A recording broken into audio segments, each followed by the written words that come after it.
Mercedes. And I'm Holly. And we are not the Smiley Twins. So Holly and I have both had previous episodes. Mine was a little earlier in the year about a mobile med spa success story. And then Holly's, I think, was just a month or so, I don't know, time. It was a little bit ago. Yeah. And yours was about like being in a new town, having a new med spa, and kind of how that journey went. So today we thought it would be a good idea to talk about general obstacles that healthcare providers face when they want to open a med spa business.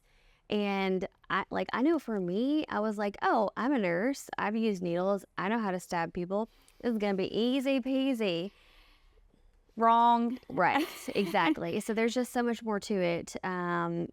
Like so much more than I ever could have imagined. Mm-hmm. So yeah, we just wanted to talk a little bit about that. And because if you don't want to be a business owner, that's not bad. It's not wrong. If you want to work for someone else, that's perfectly fine. And we both do that now. We do. We're both Smiley employees.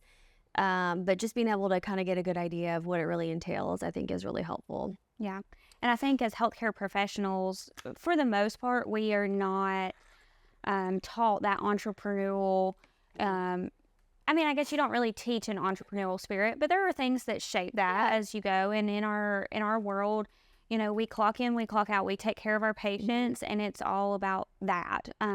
Most of us really hate the business side and, the political side of hospital work. And so, but when you start your own business, like suddenly that box of gloves that you went through 15 pairs, to start one IV, you're like, oh, I'm going to find a way to reuse these. Right. And obviously, can I wash them, put them back on? Little things like that you've never thought about before suddenly become really big things. Yeah. And I say it all the time. This is probably one, maybe more than anything else, but when we worked in a hospital, we didn't have to find patients. They came to us whether or not we wanted them to. Really. And think about that. So I mainly did ER, and you've done trauma ICU. Is there something else? I did ER first and then ICU. So those are two hallmark professions where we don't seek these people. They come to us. They're waiting on our beds. Yeah, it's not like a different situation where if you're working, even if in primary care, especially if you have Medicare patients, you do seek those patients out. But it never happens in our world. But also a totally different mindset on that too. These people are coming to us because they want our services. Right. They want to see us in the hospital. Nobody wants to be there. And so we, I think, are very used to, especially in the specific areas that we worked in, we're used to seeing people at their absolute worst, right? Worst day of their life. The worst day of their life. They've got these huge obstacles to overcome. Mm-hmm. And now we're seeing people that, want to be there. They want these services. They, are asking for it. Yeah. So it's shifting that mindset for sure. And then as a nurse, prior to being in aesthetics, did you ever discuss payment or cost of anything? Never. And I did not know how to talk to my clients about that at all. And I was like, I'm so sorry. It's going to be $600 today. And they're like, okay. And this was a really big obstacle. So I'm glad you brought that up, because that's one thing that has taken me a long time to build confidence in, especially when we're doing full facial assessments, right? And we're creating this huge treatment plan that is thousands and thousands of dollars. And I don't know if you do this, but in my nurse brain, I'm like, well, how many shifts do I need to pick up to pay for something, right? Yes. And so I just assume that everybody else thinks like that. And our money is very valuable, right? And so if somebody presented me a $10,000 treatment plan, I'd be like, you're funny. But that's why it's a plan, and we have options, to discuss that. But I think I was very hesitant and very scared to present high ticket items to my clients because I assumed that they wouldn't want to pay that. Yeah. And so, it's shifting that mindset too, because I wasn't used to asking people for money. Right. Or expecting them to pay me for anything. Yeah. In the ER, we weren't even legally allowed to ask them if they had insurance. Right. Yeah. So just a big difference. Obviously, this is cash pay, but still. And I know yesterday I had a client, and by the way, I work at several of our med spas. No one will ever know who I'm talking about. But she came in for Botox, and, and maybe this is even kind of bad in what I'm now calling retail medicine, thanks to Gideon's brother, the COO of Aesthetic Immersion. I forget his name at the moment. But anyways, long story short, I was like, oh, are we just doing the normal 64 units? Well, that was probably not the best way to say that. I should have been like, what areas are concerning you today? And she actually did want some other areas treated. And so we actually got up to 108 units. But I use my phone as like as a tool to talk about things like that. I, put it in my calculator and kind of showed it to her. And I was like, is that okay? Are you comfortable moving forward? And I'm like, come on, Mercedes, you got to ask that a better way. Yeah. So you're right. No one teaches you that. We don't have the ability to just automatically be comfortable with that. Yeah. It's definitely, it takes time. But I think on that, keep in mind that these clients are coming to you for these services. And also everybody knows it's not cheap. Right. So it shouldn't be shocking. That's absolutely correct. And I will I learned from stories if no one has noticed that yet, but another client yesterday, I put some of our Mizzy lip mask on her. And she had been seeing one of the other injectors in that med spa the last couple of times. And she was like, why didn't so-and-so tell me about this? And I was like, I know, I can't believe her, just kind of messing. But it hit me. I was like, she wanted to know. She wanted to be told. There's a lot of things that you might have someone just come in and let's say they're like, oh yeah, I want Botox, their first time client. And if you don't sit down and take the time to do that full face, full body assessment and ask what areas are bothering you, I mean, heck, who knows? Maybe they have, I don't know, like excess hair that they want to get rid of, right? And they don't even know you offer that service. They just know you do Botox. Right. Yeah. So big difference. So what helped you to get comfortable with talking about money? Honestly, I think just doing it, kind of having that repetition, client interaction, becoming a lot more comfortable with just the interaction with clients. Now, I will say too, Mary and Carla say all the time, get out of your client's wallet. And we've been to several conferences that they've also talked about that. And I think just, hearing things repetitively, like it kind of drills it into your head. But I also think too, doing a treatment plan versus, well, this is what we're doing today, like really breaking it down for the clients. I know this number looks really scary to you. So today, let's figure out what's bothering you the most or what we can fit into the budget today. And then we'll go ahead and book your next service. Yeah. And that has helped me a lot. I feel like that was something I also struggled with when I first got started, of doing that full face assessment and recommending a plan, because I myself, I think I was overwhelmed by the amount of services I could offer them and trying to figure out what was best for them. But now I'm more, I'm confident in the services that we offer. I can confidently, tell that your treatment plan is different from the next client's and things like that. And so it's easier to discuss the money for it because I'm confident that that's what you need. Yeah. Yeah. And I mean, honestly, I feel the same way as you do with everything you said, but also I'm pretty sure it was Kevin Harrington at the Learners and Legacies conference said, and it might have been somebody else, but I could have sworn it was him that said it's actually offensive for you to assume that your client can't afford these services. Like, who are you to, judge them externally and be like, oh, there's no way they'd want to pay this money for this. Right. That was hard. Impactful for sure. Yeah. Because I mean, obviously we never mean to be offensive, right? Yeah. But I mean, it is. And honestly, that took me back to my prison nurse days, because I'm there to deliver care. Right. I'm not there to judge them for what put them in prison. And so it was just kind of, I don't know, that was very impactful for me. Mm-hmm. Yeah. So what was kind of moving on? What is other obstacles that you faced? What girl?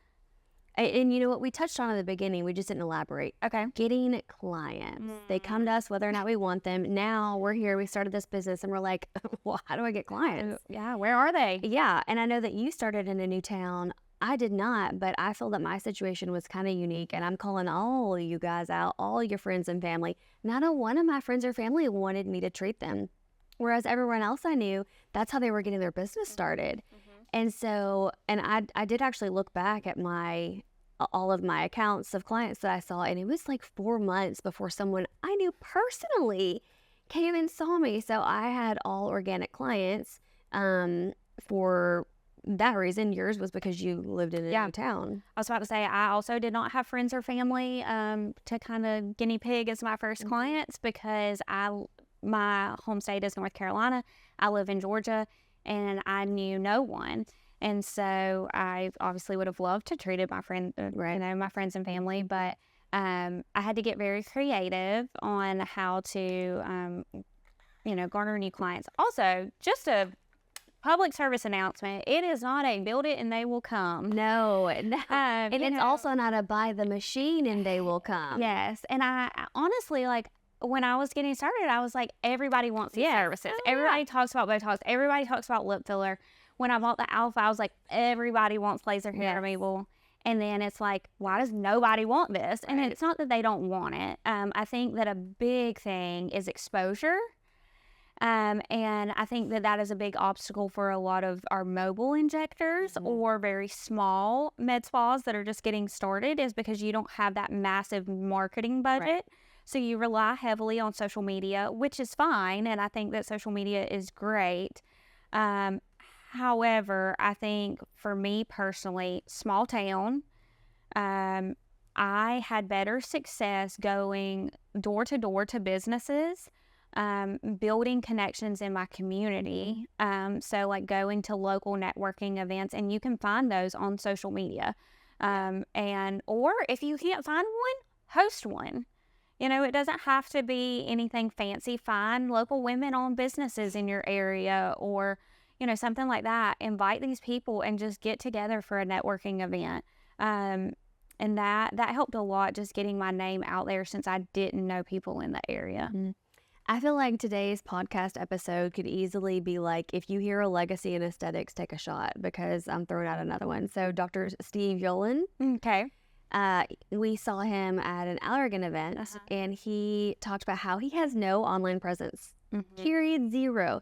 This is a plastic surgeon that's is he in Beverly Hills? Somewhere in California. Somewhere real nice in California. Yeah. And obviously he's a plastic surgeon. He's been in business for like 30 years now, and no online presence, not even a website. And I was like, yeah, right. I looked him up. No, there's truly not a website. So word of mouth is definitely the best option for free marketing. Yeah. Now, kind of with what you were saying earlier, I did do mine differently. I sat down and I said, okay, Mercedes, if you were going to look for someone to do your Botox, how would you find them?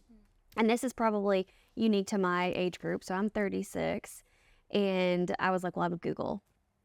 Google's number one for me. That's where I'm going to look. I'm going to read the reviews on Google, and then I'm going to go check out their social media. And so clearly Holly's not 36. She's definitely in her 20s. And her method, I imagine, is social media first. Yeah. Which my husband definitely disagrees with. But yeah, I'm usually, when I am looking, like when we first moved to the Chattanooga area and I wanted to find something to do in Chattanooga, I went straight to Instagram and searched the hashtag.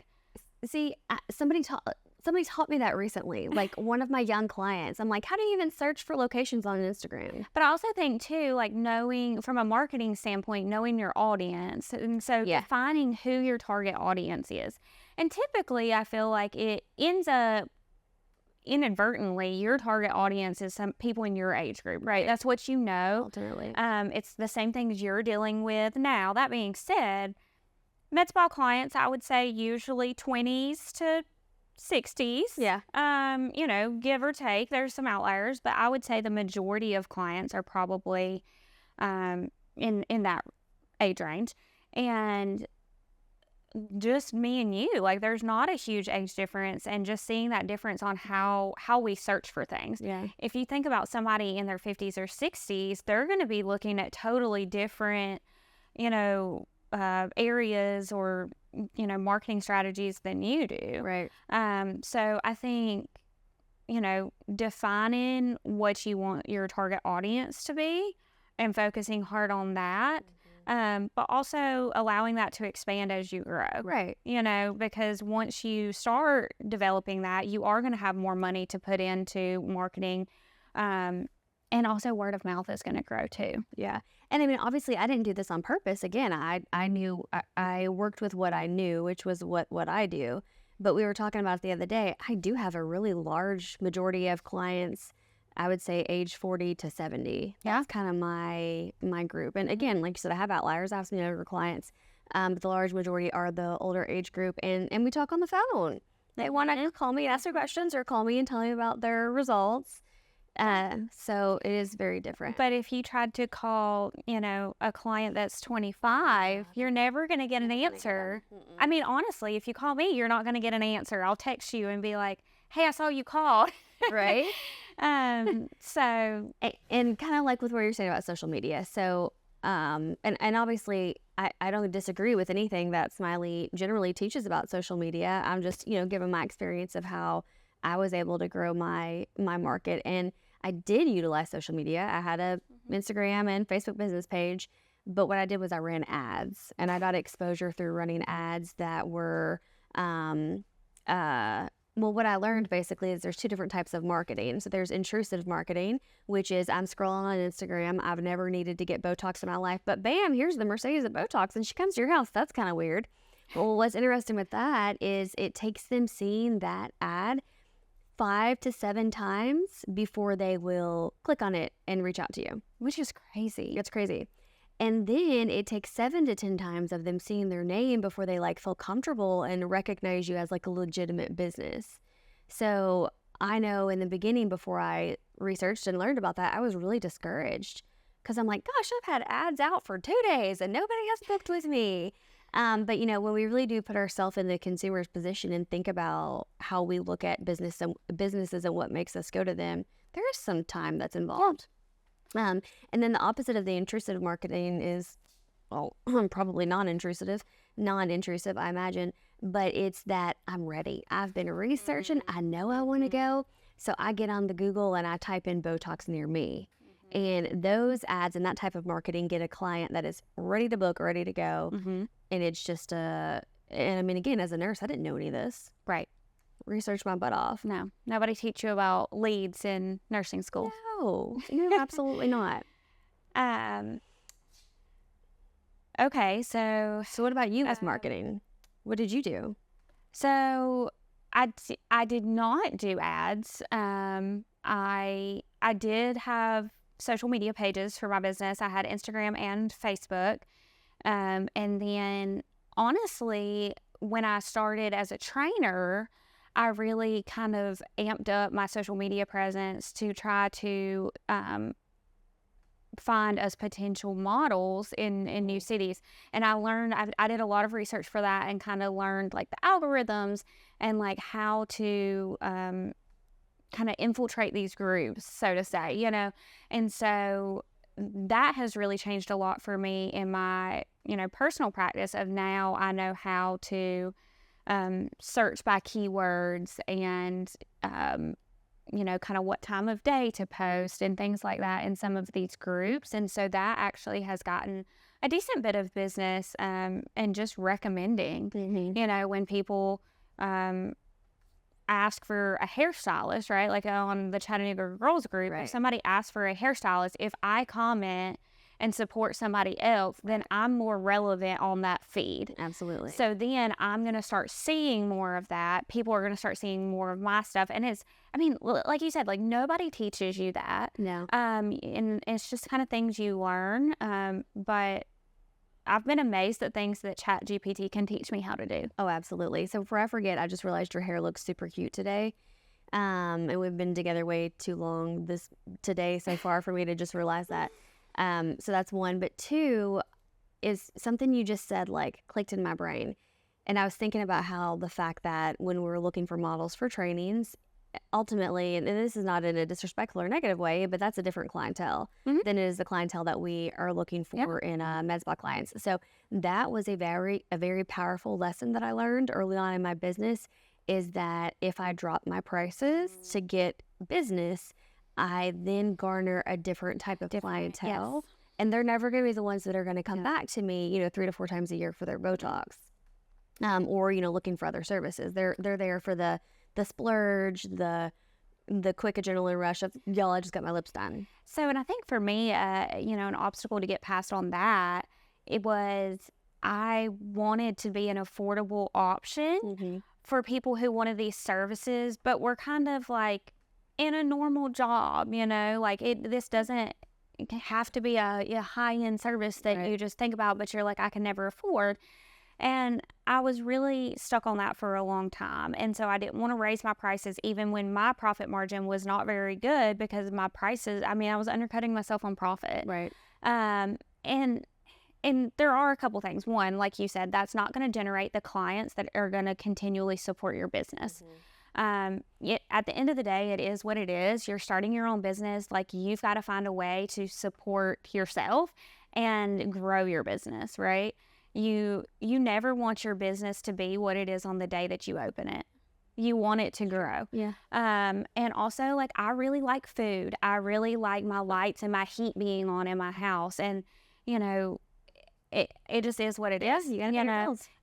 So I finally kind of got past that hump of, and I think Learners and Legacies was really good. Like, there were things that I took from it that I then applied to other aspects, but we were talking about a treatment plan and like a client not being able to afford the full correction of Botox or the full whatever it was.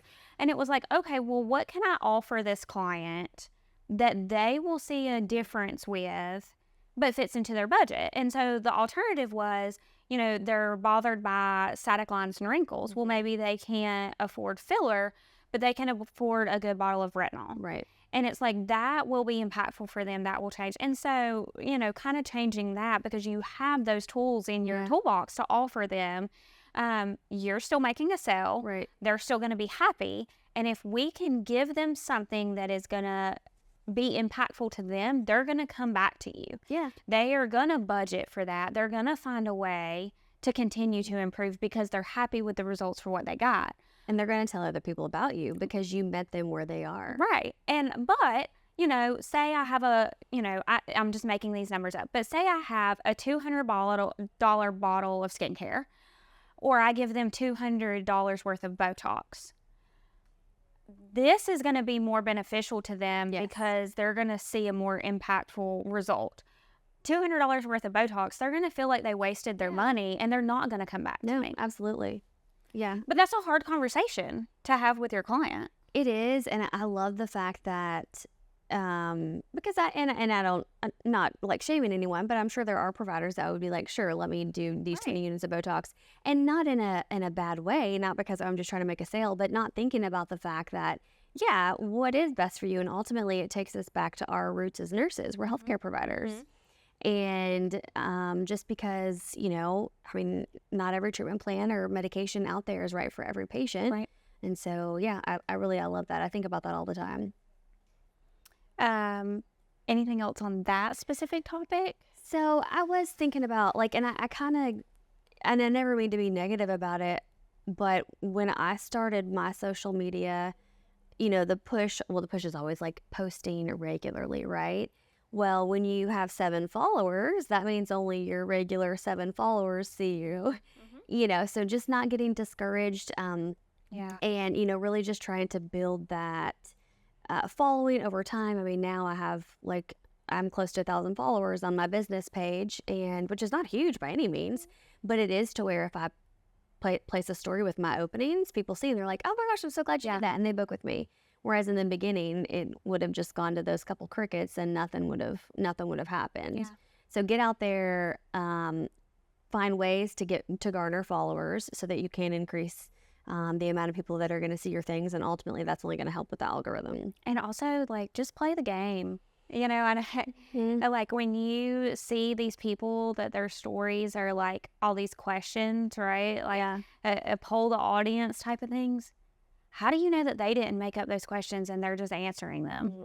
I can't say that I've never done that before. Like, you don't know, but you watch it and you're like, oh, that's a good question. That's some good information. I mean, do that. Yeah, it doesn't hurt. I mean, it gets people thinking and more interested in more posts and stories that you have. Yeah. I think the other thing I would say is research. Like, And this one is kind of tough love, but we're healthcare providers. We had to study really freaking hard to get where we are today. But when it comes to learning marketing, it's just kind of like, I don't know anything about it. I'm not successful. I'm not sure what to do. Get on the Google. Yeah. Like, what are you doing Yes. with your life? Get on the Google, go to the library, talk to people. You know, you really have to, being an entrepreneur, ultimately, it doesn't matter what type of business you own, you're an entrepreneur. Yeah. And if you want to do that, you have to be willing to put in the effort. And I will say too, like any type of business is foreign to us, whether it's marketing, leadership, finances, accounting, like those aspects. So there are actual free courses through universities that you can sign up and you can take on these topics. And like, you do have to do a little bit of searching. You have to give them your email, which nobody wants to do. But, you know, they're there. The tools are out there. You just have to be willing to do the work for that. And I think that, too, a conversation that we had earlier, if you don't like that, it's okay. Yeah, that's fine. You know, entrepreneurship is not for everyone. It is hard. It is not for the faint of heart. But it's, you know, to me, it's worth it. You know, and even though now, like, I am a manager in a Smiley Aesthetics med spa, like, I still take ownership of that. Right. You know, I grew my clientele that are coming with me to this med spa. Like, this is opening doors that maybe alone I could not have opened myself. Right. And so, but I still look at it the same way. Yeah, it means something to you. Right. Yeah. I've worked really hard to be able to do that. And, but if you're not interested in learning about leadership, learning about marketing, learning about how to grow your business, then maybe that's when you take a step back and assess what you do want, what your goals are, and how you can, you know, maybe you want to own it, but be hands off and hire an injector. Yeah. Or maybe you want to, at some point, like, you're the owner, but you hire somebody to manage and you inject. And so you just, you know, you just clock in and out, basically. Yeah. There are options no matter what you want to do. Yeah, and what you said just made me think about something else. A lot of people, well, you know, everyone wants to know, how do you get into aesthetics? And I mean, I won't sugarcoat it. It's difficult. And I do try to break this down and think about it. You know, when you start a job in a hospital, obviously that's a large organization. They have the money, the means, the personnel to train you. And they're not losing money. I mean, yeah, they lose a little money, but, you know, they're not losing money just because they're training you, because as soon as you're off orientation, you're going to be fulfilling the need that they have. Whereas in aesthetics, we have to get you trained to a level to where you don't cost us money, because if you are not actively bringing clients into a med spa, you're not making that med spa money. And I did talk to someone on the phone yesterday and brought up that point, and she was like, wow, I never thought about that. Yeah, every second you sit there as an hourly employee, that's just going down the drain because you don't have a clientele to inject. So what you said about starting your own business, being successful, and now being a med spa manager of a Smiley med spa was impactful, because you showed that, hey, you have the get up and go to do it, right? You were successful. Yeah. Even though you had challenges and it was still early in your business, dude, you did it. And so that really speaks volumes, I think, to getting in the industry and getting a job in a med spa. I also knew a client of mine that is a nurse, and she actually just went to work in a med spa at their front desk. Okay. Because she wanted to get her foot in the door, and they told her that was the only way. So that's good for her. Yeah, I mean, that's great. That's a significant sacrifice. Yes. So yeah, so sometimes a door might open and somebody's willing to take you in and train you, but aesthetics is by far the most expensive nursing specialty I've ever been in. And I say this not to give myself a pat on the back, but I'm super nerdy. Like, when I worked in the ER, I went to ER nurse conferences, right? And I did cadaver labs when I worked in the ER. I spent a significant amount of money on my own personal education. That was just a drop in the hat, a drop in the, what is it, the bucket, compared to the money I have spent learning in aesthetics. Oh, same. I'll be totally transparent. I did not spend a dime. If the hospital didn't pay for it, I wasn't doing it. Which is a very common but acceptable attitude of nurses. I guess I should say, if the hospital wasn't paying for it, I didn't do it from a clinical standpoint. Right. Like burnout is real, Yeah. right? And which is a lot of times why we choose as nurses to make a transition into aesthetics, right. or a So different. glamorous. But that being said, like, I think I did invest in myself in other ways, like with leadership opportunities of in my course. community. And kind of, I'm thankful to have had some positions inside and outside of nursing that helped develop me as a leader. Yeah. And kind of give me some of these business skills. And I love the business side of it, but, so that was a rude awakening, and it's also constantly changing. So Yes. it's like by the time you do this training and you drop several grand on it, it's like, here's the next one, talk Yeah. about something else. And so, but it's so exciting and they're so fun. It is. And it just makes me giggle. At some point, you can just be like, Mercedes, stop with the nerdy facts. But it makes me giggle because in medicine, when something new comes out, so it starts in like California and New York, and I'm talking like something new coming out, meaning this has been established as best practice, standard of care.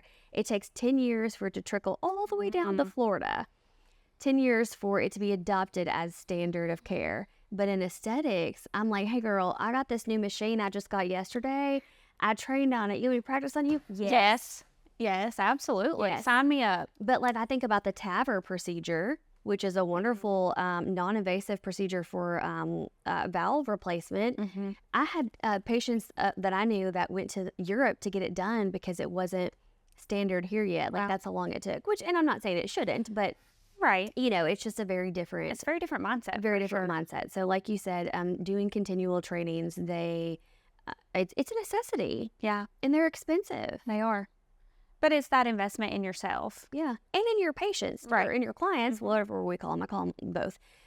But if you have someone that comes to you, or if you go to someone, you want to know that they are continually educating themselves so that they can deliver the best, safest care on your faith possible. So I don't want to cut you short on that, but we have been talking for a while, and one thing that I want to hit on that was a huge obstacle for me was the balance of business owner, injector, and also hospital employee That's rough. at the same time. And I know that you also worked your full-time job when you first started your business. And working with students who are at my trainings and also our mentor program within Smiley, one of the biggest things I get asked is, how did you manage your time, or how did you do it all? Not well. Exactly. So let's talk about that a little bit. It was a struggle. I constantly felt overwhelmed. My husband requested that I would put my devices down. Because if you think about it, so what I did, so I was working a nursing job where I worked like 8 to 5. So while my injector hours were like 5:30 to 10 p.m. Yes, that's right. I did late evenings, sometimes to midnight. My nurse practitioner that did my good faith exams hated me. But I, what am I trying to say? Even though those were my business hours, they still want to contact you during the day when you're All the busy with your time. other job. Or 3 a.m. Also that. Yes. Yeah. So that was really hard of just, do I let them go all day? Do I worry about the fact that they may then go to the next person because I didn't respond quickly enough? Which, It's real.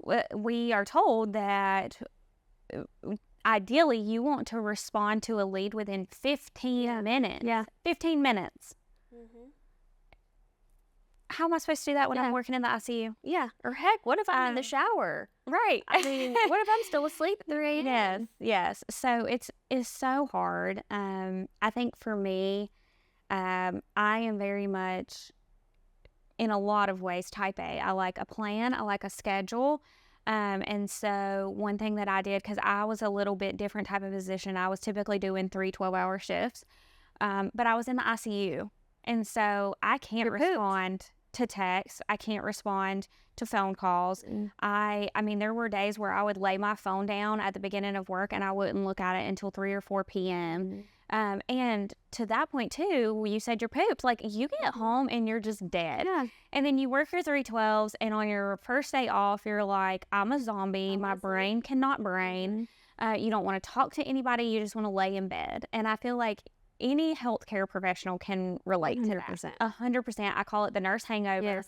It's awful. And so that was so hard for me to get past. And so what I ended up doing is, if you have the luxury of self-scheduling and you can tailor your schedule, pick a day Every week. each week that is your clinical day. And so what I ended up doing, I ended up going down to PRN, was working 2 days a week, and I had a clinical day for injecting and I had a business day. And having those separate for me was really good, because on my business day, I could work on social media posts, leads, follow up with clients. And then my clinical day, I could kind of go in that hospital zone and just inject. Yeah. Be present in the moment with my clients. Now, is that the best advice for the 15-minute rule or whatever? Probably not, but you just have to make it work. But I will say, just creating a schedule for yourself is very helpful, and sticking to it week to week, even when you don't feel like it. I mean, even if you don't need a whole business day, maybe you need a business hour, Yeah. a business 4 hours, depending on how large your business is at that time. So you're right, just committing to doing that and blocking everything else out for that time. And I feel like what helped me get my leads or respond to my leads within enough time, was social media and AI stuff. So I actually had an app on my phone that I downloaded, and if somebody texted me, it would text back, and it was like I had a pre-generated text message. Yeah. And then on Facebook and Instagram, You can set that. yeah. And really, ultimately, what I think helped was building out my website so that it answered a lot of those frequently asked questions. My booking link was there, and the message that went to people when they messaged me and I was not available sent them to that. Because there were days where I was, like on a Saturday, I'd be mobile injecting, and I have a full day of 5 or 6 clients set up. And in between clients, I'm getting people calling saying, can you come now? Nobody wants to turn that down. Right. No. You want to get that. And the same was on my business days. How did you handle that? On the time I set aside for my business, I would have somebody be like, can you I'd come? cave. I did too. I always did. Yeah. But Because some money's better than no money, exactly. right? Yeah, I would cave. I did too. So I don't really have good advice for that, but you're not alone if that happens to you, for sure. Yeah. What else as far as separating, business owner?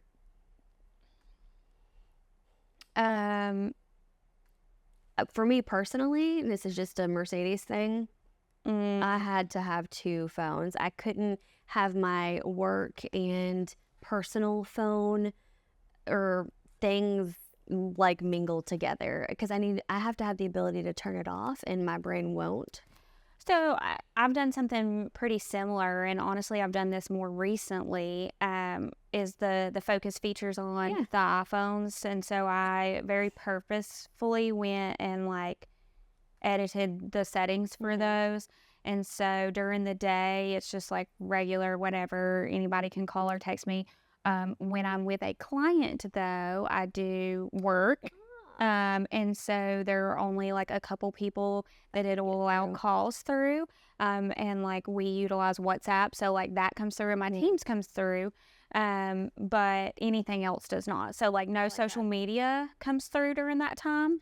And then at night, it automatically at 7 p.m. converts over to my sleep settings. And so basically the only people that come through on that is my family. Yeah. I had that as well, and honestly, that's a huge game changer for me. And I hear a lot of people say, well, I'm worried that somebody will call me, there's an emergency. That's fine. Have all your family, in your favorites list. Of course, you guys can Google this, and Apple explains it. But that was, that's a savior for me. And I think too, you learn a lot about yourself during the business ownership journey. Yes. And I think for me, learning how to prioritize myself, Mm-hmm.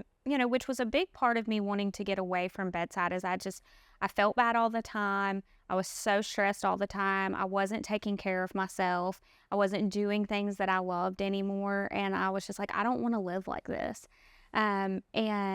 But we, as nurses, it is our, we want to take care of people, and we're the last ones to take care of ourselves. 100%, it's our nature. And so I have had to be very purposeful about teaching myself these things and learning to appreciate them and take time for them. And so for me, that is going to yoga at least twice a week. It was something I used to do and then didn't make time to do anymore. And even as a business owner, I was like, that's a whole hour of my day. I could do X, Y, and Z during that hour.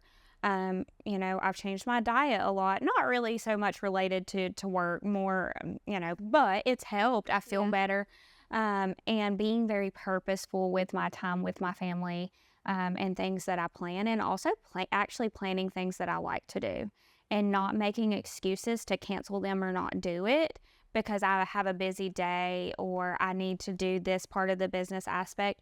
Like, just do it. Like, you have to do those things. And I have become more productive, and enjoy my work more now that things separate from work, I'm taking the time and energy to do. Yeah. And when you are doing things with friends or family, give yourself the, I don't want to say the excuse. What am I looking for? Give yourself the permission to set work aside and not think about it. If that means doing a focus period on your phone to where you can't see social media because that's Right. where, usually you get a lot of leads, then do it. Be present. I mean, that's a whole lot, easier said than done, though. It is. Because especially when it's your business. Yeah. That's your baby. You're putting time, effort, and money into something. And, I heard something, this was a long time ago. I don't even know where I heard it, but it was like, we start taking things seriously once we start putting money into them. Mm-hmm. And that's true. And so it's hard to turn that off because it is a 24/7 job. It's not a clock in and clock out anymore. It is 24/7, 365. And you'll be, in the shower trying to come up with marketing ideas. Constantly. But forcing yourself to take that time and give yourself the grace and permission to do that. Mm-hmm. And I think truly the moral of the story for getting into aesthetics is that it is not a get rich quick scheme. And it's not that I thought that's what I was getting into, but I did think like, oh, this will be an easy way to make some extra money. Same. But it's a whole, it's not just being a nurse. You're now a nurse, you're a marketer, you're a business owner, you're a, what else? Accounting. I mean, you do all aspects. All the things. Yeah. The cleaner. Yeah. Yeah. So the customer service, the booker. So yeah, it's just a whole huge mindset change, and it's a learning curve, but it's doable. It is. So let me say that it's not a get rich quick scheme. It's hard, but it is absolutely doable. It is, and it's very rewarding. It is so rewarding to look at something that you have created and grown and is successful. And yeah, there's bumps along the way, right? Just like with anything, but it is so rewarding. Do you know my favorite thing about being a business owner? People would ask me, what? And I would say that if there was a mistake that needed to be apologized for, it was a mistake that I made. So put yourself in the hospital. How many times you got to say, I'm so sorry, the lab hemolyzed your blood. I'm so sorry, but we don't have any turkey sandwiches. I'm so sorry, but your bed's not clean yet. I'm so sorry the doctor's in surgery and can't come talk to you. Yeah. So it hit me like a ton of bricks after I had started getting clientele. I'm like, and it's not to say that I think I'm perfect at all, but just, it's your work ethic. And I'm like, I ain't having to apologize for nothing. Yeah. Yeah. Other than maybe like, yeah, I'm sorry that I can't accommodate your request, but not like something bad. I think for me, like, I'm slightly a control freak. I mean, we're both control freaks. I like being in charge. I like knowing that things are done the right way. The right way, and I like knowing the answers to things, right? And not having to necessarily ask somebody else to be able to answer your question, or and so for me, business ownership was like, I really enjoyed that. Yeah. Same, absolutely. Well, I can't think of anything else. I mean, I feel like we honestly could go on all day. I mean, we But could. at Yeah, some I could point, you know, continue. but yes, to wrap it up, you know, it's doable. And there are a lot of people that also are willing to support you, Yeah. you know. So I guess the second moral of the story is research. Make sure you know what you're getting into, and if you're okay with it, then go for it. Yeah. So, all right. Well, that will end our podcast for today. You can catch us on like the Apple Podcast app, Spotify, YouTube, all the other places that podcasts can be found, honestly.